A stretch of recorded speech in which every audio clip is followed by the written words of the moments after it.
Su Biblia, por favor, vamos a abrirla en la carta a los Hebreos. Vamos a leer el capítulo 4, los versos 14 al 16. Hebreos capítulo 4.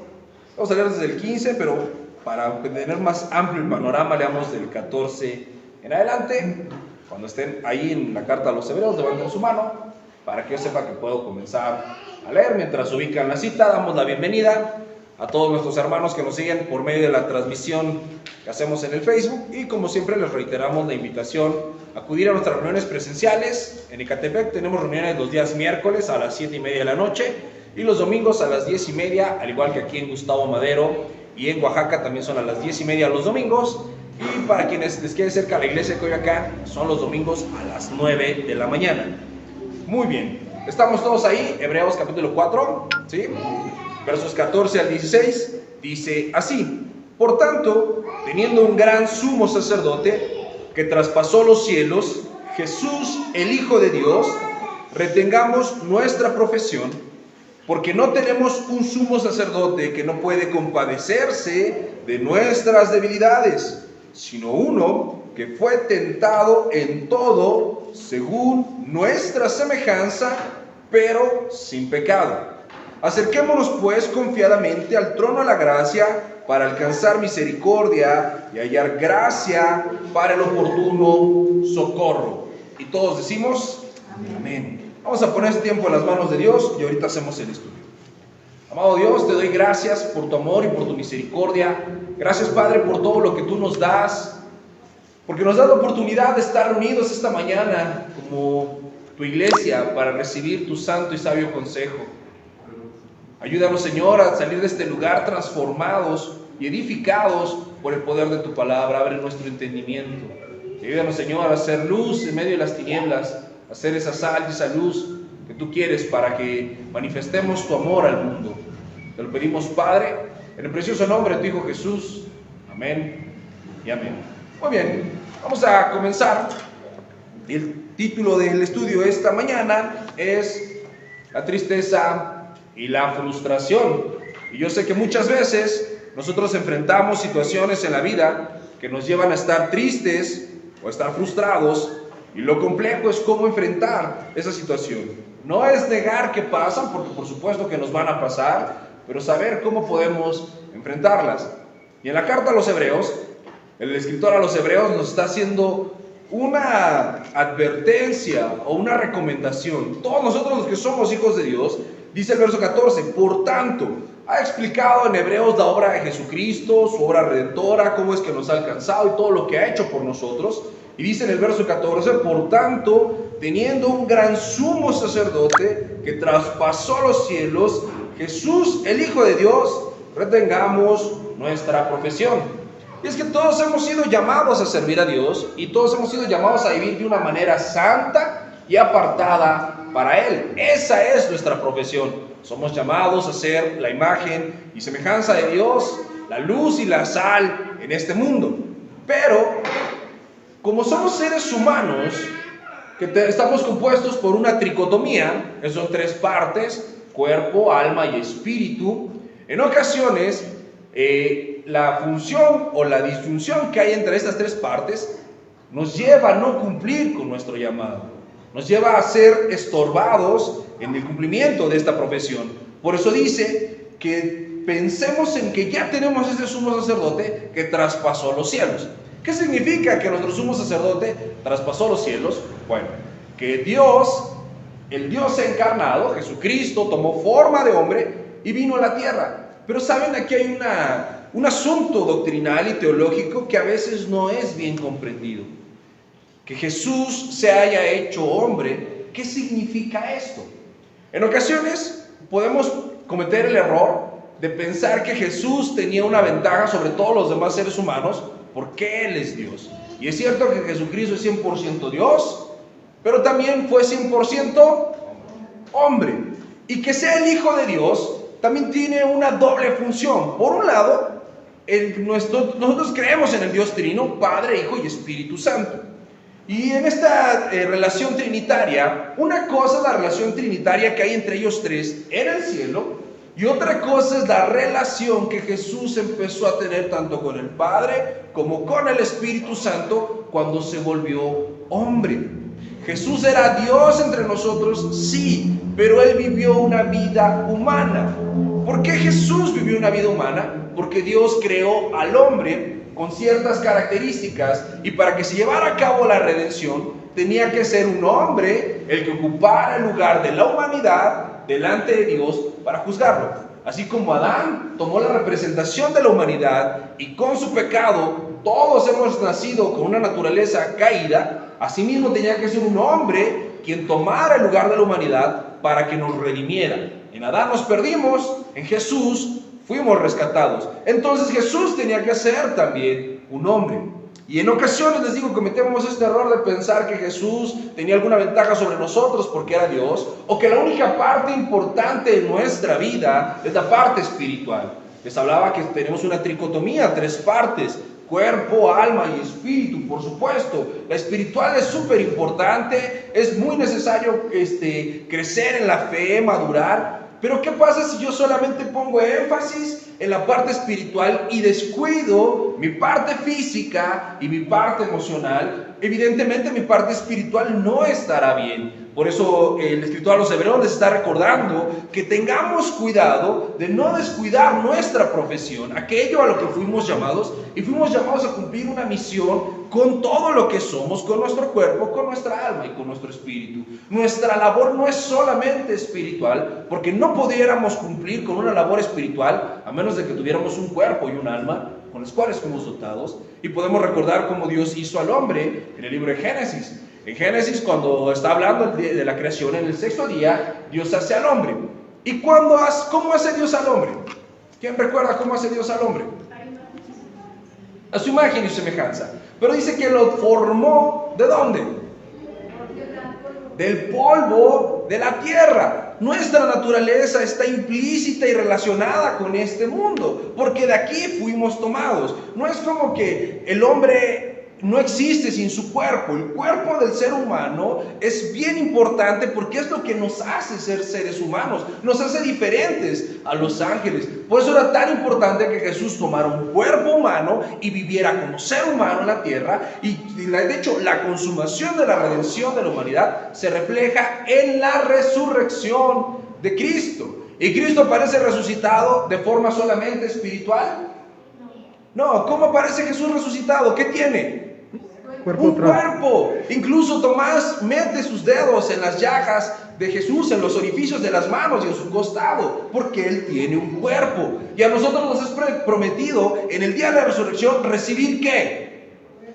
Un cuerpo. Si la parte corpórea no fuera importante, no hubiéramos requerido que Jesús tomara el cuerpo humano, que Él resucitara con un cuerpo y que se nos prometiera un cuerpo en el día de la resurrección. Eso es lo que nos hace ser humanos, esta tricotomía: cuerpo, alma y espíritu. Pero como nosotros en ocasiones desconocemos cuál es el propósito de Dios y el diseño que nos ha dado, también fallamos en cómo comportarnos y dejar que la palabra de Dios nos transforme. Tiene que transformar nuestra vida en todos los ámbitos: en el físico, en el alma y en el espíritu. Después dice el verso 15: porque no tenemos un sumo sacerdote que no pueda compadecerse ¿de qué? De nuestras debilidades. En esta tricotomía, el espíritu es perfecto, porque el espíritu ¿de quién proviene? De Dios. Es el espíritu, el soplo de vida que Dios nos dio. Y dice la Biblia, cuando nosotros morimos, el soplo de vida vuelve ¿a quién? Al Padre de quien fue tomado. El espíritu es perfecto, pero entonces tenemos un alma que necesita ser redimida, y en el alma tenemos la mente, la voluntad y las emociones. Y tenemos un cuerpo que también necesita ser corregido porque se enferma, porque envejece y porque tiene sensaciones y tendencias pecaminosas. Si yo pierdo de vista que soy un ser complejo, que tengo que poner atención a mi cuerpo y a mi alma y solo me enfrasco en el espíritu, yo no voy a ser consciente de quién soy realmente. Tú y yo tenemos debilidades. Y esas debilidades radican no en la parte espiritual, porque el espíritu es poderoso. Somos débiles y tenemos imperfecciones en nuestra alma y en nuestro cuerpo. Levante su mano, ¿quién de ustedes peca sin el cuerpo? No podemos pecar sin el cuerpo. ¿Quién de ustedes puede servir a Dios sin el cuerpo? Tampoco podemos servir a Dios sin nuestro cuerpo. El cuerpo es el vehículo por medio del cual honramos o desobedecemos a Dios. Con el cuerpo hacemos todo lo que hacemos y en el cuerpo tenemos 5 sentidos con los cuales percibimos el mundo. Y esta información que recibimos con el cuerpo va a alimentar el alma. Y en el alma tenemos la voluntad, tenemos la mente y tenemos las emociones. Y reacciona nuestra alma con base en lo que recibe por medio del cuerpo, pero también con base en lo que recibe por medio del espíritu. Por medio del espíritu recibimos la palabra de Dios. Entonces el alma es como esta amalgama que junta la parte espiritual y la parte física en nosotros. El espíritu es perfecto, pero el alma y el cuerpo son frágiles y están necesitados, estamos enfermos. Todos los seres humanos que estamos con vida, estamos enfermos del alma y estamos enfermos del cuerpo. Nuestro cuerpo enfrenta algo que se llama la entropía. ¿Quién sabe qué es la entropía? La tendencia al caos. En otras palabras, nuestro cuerpo se desordena y envejece. En nuestras cabezas, después de los 30, se nos empieza a notar la entropía, ¿no? Empezamos a tener canas, nos empezamos a arrugar, a veces pues también nos ensanchamos, ¿no? Ya el cuerpo no tiene la misma elasticidad y entre más pasa el tiempo, más se nota la entropía. Nuestro cuerpo tiene esta tendencia al caos, es débil, es frágil y también se confunde con las emociones.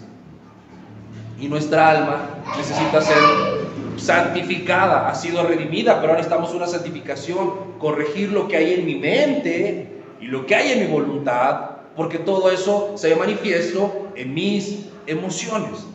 El tema de esta mañana, te decía, era la frustración y la tristeza. Estas dos cosas son emociones que nosotros experimentamos en el alma, pero que son percibidas y generadas por lo que tenemos en el cuerpo. Por lo que yo veo, por lo que yo escucho, por lo que yo gusto, por lo que yo toco, todo lo que me rodea me da información que cuando yo no proceso bien, mis debilidades hacen que mis emociones se desajusten y entonces yo puedo caer en un lado en frustración y por otro lado pueda caer yo en tristeza. El diccionario define la tristeza como un estado de ánimo, de apatía, baja energía y poca motivación. Pensemos en estas tres cosas: apatía, baja energía y poca motivación. ¿Cuántos de ustedes han sentido en esta semana, en este año, especialmente a raíz de la pandemia, con baja energía, con poca motivación, con una falta de gozo? ¿Cuántos nos hemos sentido preocupados, tristes, desanimados? La tristeza provoca desaliento y el desaliento y la tristeza pueden volverse crónicos y convertirse en una depresión. Yo no puedo cumplir mi profesión, yo no puedo ser luz en las tinieblas, yo no puedo glorificar el nombre de Dios mientras mis emociones no estén controladas. Un cristiano triste es un cristiano que no está haciendo luz en las tinieblas, es un cristiano que no está haciendo sal para el mundo. Porque la Biblia nos manda que estemos siempre gozosos. El gozo del Señor es mi fortaleza. Entonces, cuando yo noto que en mi vida hay una baja de energía, una falta de ánimo, una tristeza, cuando hay en mi vida algo que está fuera de su lugar, yo tengo que darme cuenta que estoy enfrentando una debilidad. Que hay algo en mi vida que no está mal, que está mal, perdón. Y no necesariamente estar triste es algo malo, pero cuando es algo que permanece, cuando se vuelve no una emoción, sino un estado de ánimo, algo en donde yo me muevo, ahí hay un error. Porque hace ratito lo platicaba don David. Podemos estar tristes, preocupados y agobiados porque perdimos un familiar, porque estamos enfermos, porque perdimos un bien, porque tenemos problemas en el trabajo. Pero esas emociones, así como llegan, deben terminar. Pero cuando permitimos que esa emoción permanezca, se vuelve un estado de ánimo. Así estoy yo. Y si yo estoy triste, pierdo de vista lo importante. Y ya no voy a estar cumpliendo mi llamado, no voy a estar predicándole a los demás, no voy a estar orando. Cuando alguien no tiene ganas, a veces no tiene ganas ni de leer la Biblia, ni de orar. Cuando alguien está en tristeza, ¿cuántas ganas tienes de orar? caemos o tendemos al fatalismo. Y la frustración es un deseo no cumplido que produce enojo. La frustración es un deseo no cumplido que produce enojo. Y este deseo puede ser una expectativa o una promesa que te hicieron y no se cumplió, o algo que tú querías conseguir y no pudiste cumplir. Y cuando tu deseo está no cumplido, produce en nosotros enojo. Esta es la frustración. ¿Cuánta gente frustrada conoces por ahí? No, espero que no muchos. Pero a veces uno sale y es atendido por gente que se dedica a la atención al público. Están muy frustrados porque sus deseos no están cumplidos y te atienden mal y están enojados con la vida. ¿Qué ejemplo damos de Jesús cuando estamos frustrados? Como padres, ¿cuántas veces nos hemos frustrado? Porque el niño no aprende matemáticas. Y ya viene el examen y no se aprende las capitales. O estamos buscando que nuestros hijos hagan algo y por más que les decimos y les explicamos, les entra por un oído y les sale por el otro. Y entonces, como yo tenía un deseo que era que mi hijo aprendiera o tuviera tal o cual conducta y no lo veo reflejado, me frustro. ¿Y cómo soy cuando estoy frustrado? ¿Soy comprensivo? ¿Soy amoroso? ¿Soy paciente? No, me enojo y grito y uso la violencia para tratar de satisfacer mi deseo. Y hay muchos cristianos que a raíz de la pandemia empezaron a experimentar tristeza y frustración. Y si no manejamos la tristeza y la frustración, y estos dos se vuelven estados de ánimo, desencadenan en la depresión y muchas otras cosas. Y un cristiano frustrado es un cristiano que no ha entendido a dónde acudir. Y un cristiano triste es un cristiano que no ha entendido dónde debe acudir. Porque fíjate cómo dice, no tenemos un sumo sacerdote que no se pueda compadecer de nosotros. Por eso Jesús se hizo hombre, para sentir lo que sentimos, experimentar lo que experimentamos, y desde la empatía, desde esa capacidad que tiene Jesús de saber qué sentimos, no solamente como Dios mirando a seres imperfectos, sino como el Dios encarnado que tomó un cuerpo humano imperfecto, experimentar todo lo que tú y yo experimentamos para darnos dirección, para compadecerse de nosotros. Cuando pasamos por un momento complicado, a veces solemos pensar que somos los únicos que estamos pasando esa situación y que nadie nos puede entender. Y cuando enfrentamos alguna situación que nos toma por sorpresa, la pérdida de un familiar, la pérdida del trabajo, una mala noticia, algo que nos toma por sorpresa, tendemos a mirar al futuro oscuro y a caer en esa situación fatalista de pensar que ya no hay nada que hacer. La economía está muy mal porque la pandemia nos va a ir mal. No pensamos que podemos salir adelante. Es que mi familia no cree. Es que no van a cambiar. Es que no entienden. Es que no... Y empezamos a ver todo con fatalismo porque estamos o frustrados o tristes. Y tenemos esta ira o tenemos esta falta de ganas. Y si se juntan, pues imagínate, ¿no? Y por eso mucha gente a veces deja de venir a la iglesia. Y deja de comprometerse porque dejan de perseguir su profesión. Somos la luz del mundo. Pero se nos olvida. Y queremos ser las tinieblas de la casa. Y queremos estar en un rincón conmiserándonos. Porque cuando no manejamos bien nuestras emociones, caemos en la conmiseración. Y esto es pecado. ¿Qué es la conmiseración? ¿Alguien sabe? Tener lástima de mí mismo. Si Cristo vino al mundo a rescatarme, ¿por qué tendría que sentirme yo víctima? ¿Por qué tendría que tener lástima de mí mismo? ¿Qué hay tan malo que no pudiera manejar si el Padre entregó a su Hijo unigénito a la cruz por mí? Por eso dice, no tenemos un sumo sacerdote que no pueda compadecerse de nuestras debilidades, sino uno que fue tentado. Y la palabra que tradujimos, o que se tradujo al español como tentación, también significa prueba. Prueba y tentación se traducen de la misma palabra, se usan de manera indistinta. Entonces, una tentación y una prueba son lo mismo. Somos probados en nuestra fe, pero también el diablo nos tienta. Y cualquier situación que nos sobrevenga, ya sea tentación o sea prueba, Jesús la experimentó.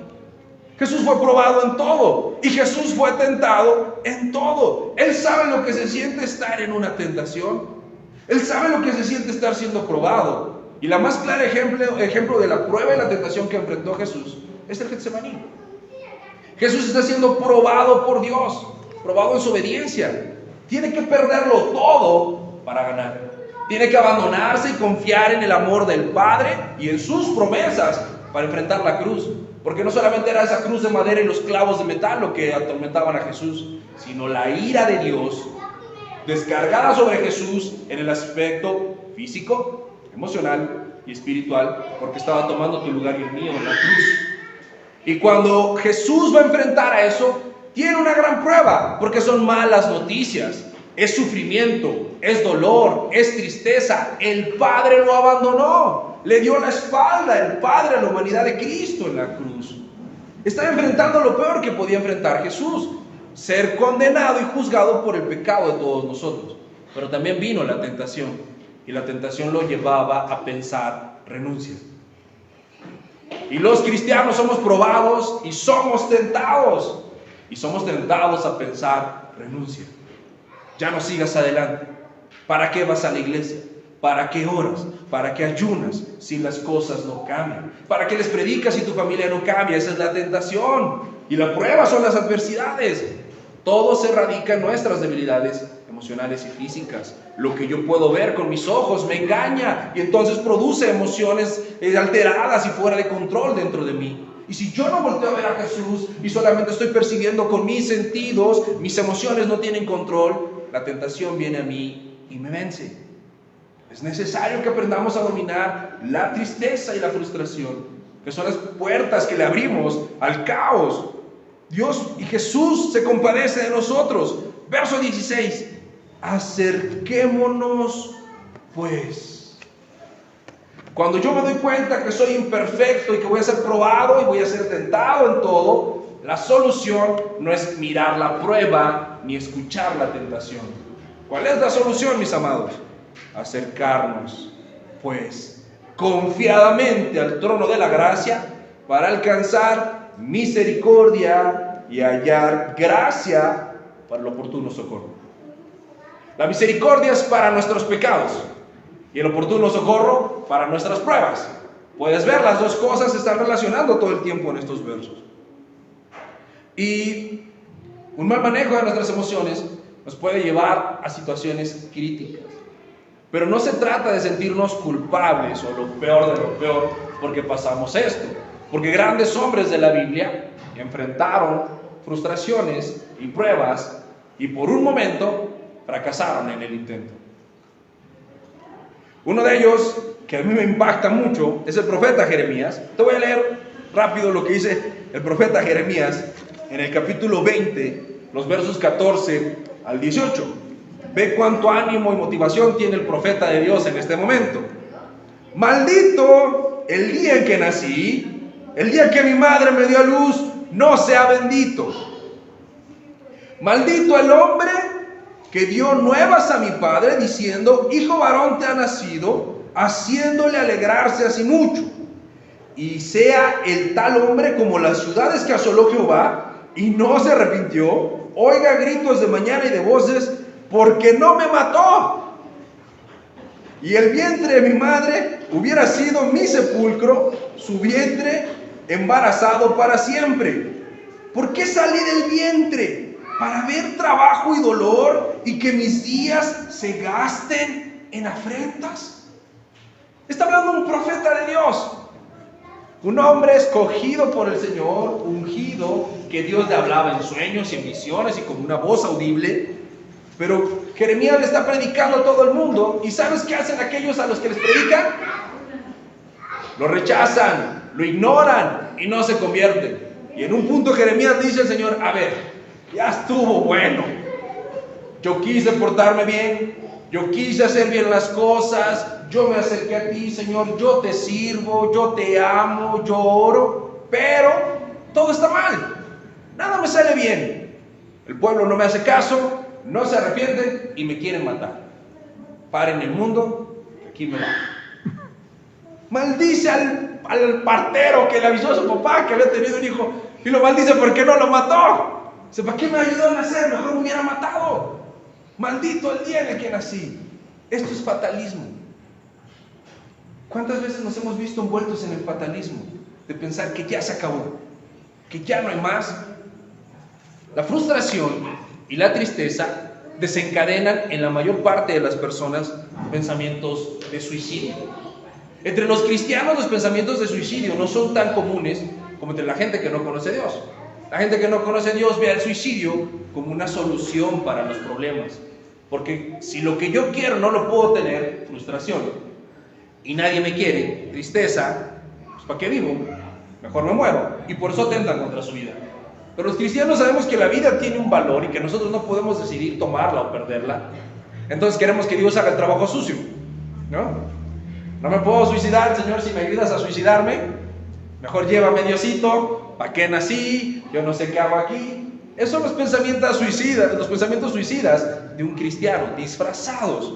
Hay una cosa muy oscura que se mueve dentro de nosotros cuando quitamos nuestros ojos de Jesús, autor y consumador de la fe, y las ponemos en nuestras emociones, que son alimentadas por nuestras sensaciones. En estos días platicaba con una persona que me decía: este es el peor año de mi vida. ¡Wow! ¿Por qué es el peor año de tu vida? Porque no tengo trabajo y no sé si voy a celebrar Navidad con mi familia. Bueno, suena triste, ¿no? Perder el trabajo y no tener con qué comer una cena de fin de año. Pero al grado de ser el peor año de tu vida, ¿qué has perdido? El trabajo, no voy a tener cena de Navidad con mi familia. Para nosotros parece risible y podemos decir: se está ahogando en un vaso de agua, hace una tormenta en un charco. Pero cuando tú estás en esa posición, tú justificas tu sentir. Aunque los demás digamos: no inventes, pues ya levántate y échale ganas. Tú no te quieres levantar, ni le quieres echar ganas. Tú quieres conmiserarte y tirarte y decir: todo me sale mal, todo está muy oscuro, yo no sé para qué nací, por qué me tocó vivir este momento tan difícil, por qué no viví años atrás donde había abundancia, o por qué no vivo en otro país, y empezamos a buscar cambiar la situación. La Biblia nos habla de cómo el mal manejo de estas emociones nos lleva a pecar. Estar frustrados y estar tristes, mis amados, es pecado. Es pecado. Sentir frustración y sentir tristeza no es pecado. Dios nos dotó de sensaciones y de emociones, pero permanecer en esos sí es pecado. En Génesis, en Génesis capítulo 4, nos narra la historia después de que Adán y Eva cayeron. Ellos salen de Edén y tienen ¿cuántos hijos? Tuvieron muchos, pero ¿cuántos tuvieron al principio? Tuvieron 2 hijos primero. De hecho, hay una postura que cree que Caín y Abel eran gemelos, porque se habla de que Eva dio a luz y luego se habla de 2 hijos. Pero bueno, no importa si fueron o no fueron gemelos. Los hijos crecen y llega un día en donde ellos van a presentarle ofrendas a Dios. Estos hermanos se llamaban Caín y Abel. Abel prepara de lo mejor del ganado y lo ofrece en sacrificio a Dios. Por su parte, Caín recoge verduras y las lleva como ofrenda a Dios. Y dice la Biblia que Dios se agradó de Abel y de su ofrenda, pero no se agradó de Caín y de su ofrenda. ¿Y qué pasó con Caín? Dice la Biblia: y decayó su semblante. Tristeza y frustración. Ellos querían agradar a Dios. Uno recibe el reconocimiento y el otro hermano mira que no ha sido bien vista su obra. Se frustró porque no obtuvo lo que quería. Y como no obtuvo lo que quería, decayó su semblante. Se puso triste y estaba frustrado. Y Dios, sabiendo que la frustración y la tristeza en el corazón de Caín lo iban a llevar a pecar, como llevan a pecar a cualquier otro ser humano, Dios lo confronta y le pregunta: ¿por qué te cayó tu semblante? No tendrías por qué estar frustrado ni estar triste, Caín. Y le dice: si bien hicieres, ¿no serás recompensado? Permitir la frustración y la tristeza en nuestra vida, mis amados, es una mala decisión. Es un pecado. Nos va a apartar de Dios y nos va a llevar a tomar malas decisiones. Por eso le dice, si bien hicieres, no serás recompensado. ¿Por qué Caín no tomó una decisión de arrepentirse y volver a presentar una ofrenda delante de Dios? Dios estaba hablando con él, lo estaba confrontando. Pero cuando hemos permitido la tristeza y la frustración, no queremos oír ni la voz de Dios. Alguien frustrado, alguien que está enojado, no quiere escuchar que le digan, perdona a tu prójimo, ama, sirve, predica. No quiere escuchar eso, eso no es lo que él busca. Está enojado, está frustrado o está triste. ¿Quiere venganza o quiere lástima? Es lo que quiere. No quiere que le digas levántate, perdona, supera, confía. No quiere escuchar eso. Como Caín no quiso escuchar la voz de Dios. Y Caín, con su semblante caído, Dios le dice, pero he aquí, el pecado está, ¿en dónde? La puerta. A la puerta. Estás a punto de pecar porque permitiste en tu corazón la frustración y la tristeza. Y Caín busca satisfacer su corazón y mata a su hermano. ¿Por qué mató a su hermano? ¿Por qué tomó una decisión tan absurda? ¿Por qué fue rebelde a la voz de Dios? Porque se enfrascó en lo que sentía y no en lo que debía. Esas son nuestras debilidades, esas son nuestras miserias, en donde somos probados y en donde somos tentados. ¿Cómo estás manejando las pruebas y las tentaciones en tu vida? ¿Estás acercándote confiadamente al trono de la gracia? ¿O estás enfrascándote en aquello que crees que no tienes, en aquello que crees que necesitas? Porque ¿realmente Caín necesitaba un aplauso de parte de Dios? Él quería recibirlo. ¿Cuántas cosas has permitido que causen frustración en tu vida? ¿Cuántas cosas has dejado que porque no tuviste la razón, porque no obtuviste lo que querías, porque no obtuviste el reconocimiento que querías, estás enojado? El otro día platicaba con una persona y solo porque no recibió el reconocimiento de mi parte, como no le reconocí como esta persona esperaba, estaba muy enojado conmigo y me hablaba muy alterado. No le hice absolutamente nada malo, solo no le di el reconocimiento que esperaba. Pero cuando somos siervos de Dios, no buscamos agradar al hombre, buscamos agradar ¿a quién? A Dios. A Dios. Pero cuando yo estoy poniendo mis ojos en las reacciones y en la aprobación de los seres humanos, ando por sensaciones y mis emociones estarán descontroladas.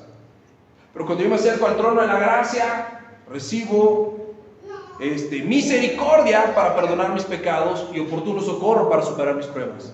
Si yo no fui reconocido, supongamos que a lo mejor yo fui cruel e injusto con esta persona y no lo reconocí. Un buen cristiano tendría que ¿se vale estar triste? Sí. ¿Se vale haber sentido una grave decepción? Sí. Lo que no se vale y lo que no le conviene a esta persona es estar enojado conmigo, porque eso no va a resolver nada.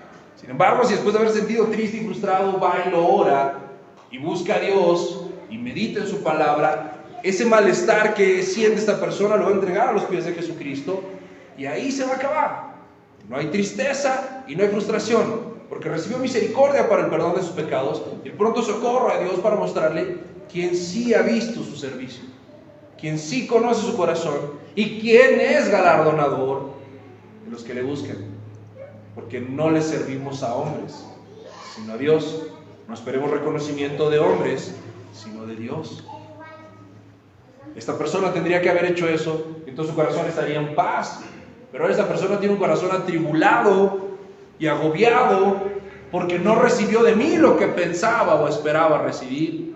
Y es que, mis amados, si tú estás buscando que un ser humano imperfecto y pecador, de que entendimiento limitado, supla tus necesidades, estarás triste y estarás frustrado.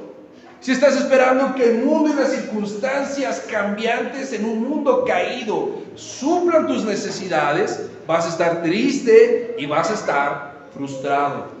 Y por eso viene la tristeza y por eso viene la frustración, porque ponemos nuestros ojos en un lugar equivocado. Pero cuando yo entiendo que tengo un sumo sacerdote, que se compadece de mí, que entiende mis debilidades, entonces cuando yo estoy siendo probado o estoy siendo tentado, voy a acudir confiadamente al trono de la gracia, para recibir misericordia y gracia para el oportuno socorro. No hay mal que nos pueda sobrevenir, que nos aparte del amor de Dios. Ni lo alto, ni lo profundo, ni principados, ni potestades, ni lo presente, ni lo porvenir. ¿Qué nos separará del amor de Dios? Solamente nuestro perverso corazón, que mira hacia otro lado. Nuestro cuerpo que no está en orden y seguimos dejando que las sensaciones nos den dirección, y nuestras emociones que no gobernamos, que seguimos dejando que estén desordenadas y nos llevan a pecar. Vamos a terminar revisando la primera carta a los Corintios, capítulo 10, verso 13. Primera carta a los Corintios, capítulo 10, verso 13, dice así: no les ha sobrevenido ninguna tentación que no sea humana, pero fiel es Dios, que no los dejará ser tentados más de lo que pueden resistir, sino que dará también juntamente con la tentación la salida para que puedan soportar. Otras versiones traducen la palabra tentación como prueba y diría así: no les ha venido ninguna prueba que no sea humana, pero fiel es Dios, que no dejará que sean probados más de lo que pueden resistir, sino que dará también juntamente con la prueba la salida para que puedan soportar. Seremos probados y seremos tentados. Eso va a pasar. Es normal tener emociones y es normal percibir con las sensaciones, con los sentidos. Lo que no es correcto es permitir que las sensaciones y las emociones nos gobiernen y estar en un estado de ánimo de frustración o de tristeza porque pecaremos. Y nuestro principal pecado es apartarnos de Dios, ignorar su gracia, ignorar su misericordia que nos ha dado. Por eso yo debo entender que si ya estoy pasando por un momento de tristeza o de frustración, fiel es Dios, que no dejará que la frustración y la tristeza, que las circunstancias o el agravio sean más grandes de lo que yo puedo resistir. Si tú estás pasando por un momento de prueba o de tentación, tú puedes resistirlo, porque fiel es Dios, que juntamente con la prueba o con la tentación te da la salida.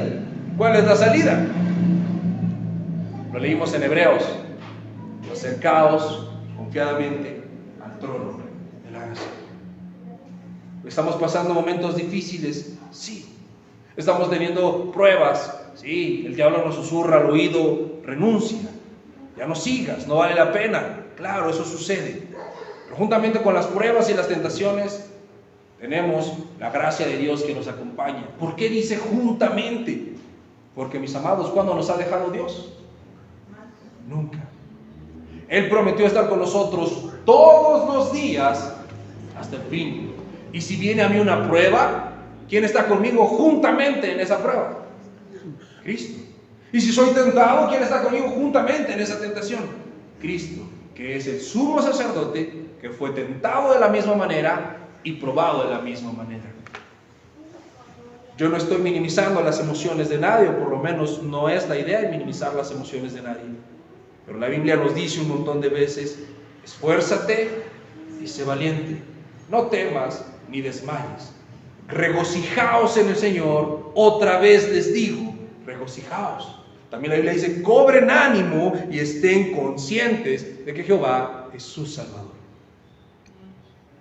Nosotros tenemos la responsabilidad de lidiar con nuestras emociones. No va a venir un tercero a lidiar con mis emociones. Nadie fuera de nosotros puede venir y quitarnos la frustración o la tristeza, porque esa emoción no está fuera de nosotros, está dentro de nosotros. Mis amados, tenemos que ser responsables y lidiar nosotros mismos con nuestras sensaciones y con nuestras emociones. ¿Estás triste o estás frustrado? Se vale. Lo que no se vale es que no lidies con esas emociones y esas sensaciones y dejes que ellas te gobiernen. Si te gobiernan, he aquí El pecado está a la puerta. Pero aún si yo hubieras pecado y estuvieras frustrado y desanimado, y a lo mejor no te has congregado y solamente estás mirando este mensaje por Facebook porque no te quieres congregar, porque tienes pretextos, acércate confiadamente al trono de la gracia. Y si estamos viniendo, es una buena muestra, sigamos acercándonos confiadamente al trono de la gracia para recibir misericordia y gracia para el oportuno socorro. Amén. Vamos a terminar orando, si me lo permiten. Si me ayudas, por favor, ya ir con una adoración. Y todos los demás, aquí o en nuestra casa, donde quiera que estemos, hagamos un ejercicio de análisis y examinemos nuestra vida. ¿Cómo estamos lidiando con la frustración, con la tristeza? Puede ser que hace tiempo estás pidiéndole a Dios por algo y tu deseo no se ha visto cumplido. Y el diablo te viene a atacar con pensamientos de frustración, de derrota, de fracaso. Y te hace pensar que no vale la pena, que es una pérdida de tiempo. Y hay enojo en tu corazón. Te sientes solo y abatido y perdido. Quizás estás pasando por una prueba, has perdido algo, un familiar, la salud, dinero, el trabajo. Y sientes que estás abandonado y que Dios se olvidó de ti, que Dios se agrada de las ofrendas de otros y no de la tuya. Que si la vida es tan injusta y tan dura, mejor sería no vivirla. Pero yo quiero decirte que no importa qué tan dura sea la prueba y qué tan fuerte la tentación, fiel es Dios, que no dejará que seas probado más allá de lo que puedes resistir, ni que seas tentado más allá de lo que puedes soportar, sino que juntamente con la prueba y con la tentación nos ha dado la salida. Él es la salida. La obra de la cruz es nuestra salida. Su perdón de pecados, su gracia para ayudarnos. Acerquémonos pues confiadamente esta mañana, sabiendo que tenemos un sumo sacerdote que se compadece de nosotros, que nos entiende y nos quiere ayudar. Amado Dios, es en tu nombre, Jesús, que hoy nos presentamos delante de ti, reconociendo que en mi corazón hay frustración, Señor, que estoy enojado, cansado, desgastado por esos sueños, esos planes, esos proyectos, ese esfuerzo que he hecho por hacer lo correcto, por recibir algo bueno y no ha llegado. Porque he querido ser más útil en la obra y siento que nadie me reconoce. Porque he tratado de ser un mejor padre, mis hijos se quejan de mí. Porque trato de ser un buen proveedor, pero no me alcanza. Y hoy estoy frustrado, Señor, porque he orado y he pedido por un milagro que no he recibido. Y estoy triste, porque a veces me siento solo, porque parece que a nadie le importa mi dolor, porque parece que nadie se pone en mi lugar, y quizá a nadie le importo lo suficiente. Y tú sabes que lo siento, Señor, y no me juzgas, me comprendes, pero no me quieres dejar así, porque permanecer en esa condición me llevaría al pecado. Extiende estos brazos de amor, Señor, para recibirme, para perdonar mis faltas, para aligerar mis cargas, para aliviar mis dolores. Por eso, Padre, nos presentamos confiados en el trono de la gracia, este trono donde se ha manifestado tu amor para escogernos, para llamarnos, para salvarnos, y donde una y otra vez Nos recuerdas cuánto nos amas, sosteniéndonos, guardándonos y protegiéndonos. Mi Dios, perdónanos porque nos olvidamos de ti. Perdónanos porque somos egoístas y exigimos, porque no nos queremos conformar con tus bendiciones. Perdónanos por estar tristes, frustrados. Y esta frustración y esta tristeza se están convirtiendo en depresión y amargura. Y estamos pecando porque dudamos de ti, porque nos alejamos de ti. Pero hoy, Señor, ten misericordia de nosotros y límpianos y lávanos. Y danos tu gracia para el oportuno socorro. Señor, ayúdanos. Tú y solo tú puedes ayudarnos. Te ruego, mi Dios, que en esta mañana traigas consuelo, paz y perdón al corazón de cada uno de estos tus hijos e hijas. Y que a todos nos traigas ese convencimiento, que no estamos solos, que tú estás con nosotros,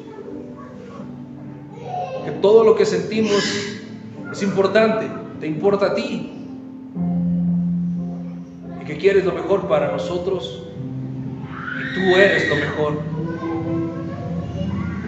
No nos dejes seguir engañados por las emociones o por las sensaciones. Antes, Padre, ayúdanos a confiar y descansar en ti, echar sobre ti nuestras cargas, nuestros dolores, para recibir de ti el oportuno socorro. Yo bendigo tu nombre, Padre, y te doy gracias por todo, en el precioso nombre de tu Hijo Jesús. Amén y amén.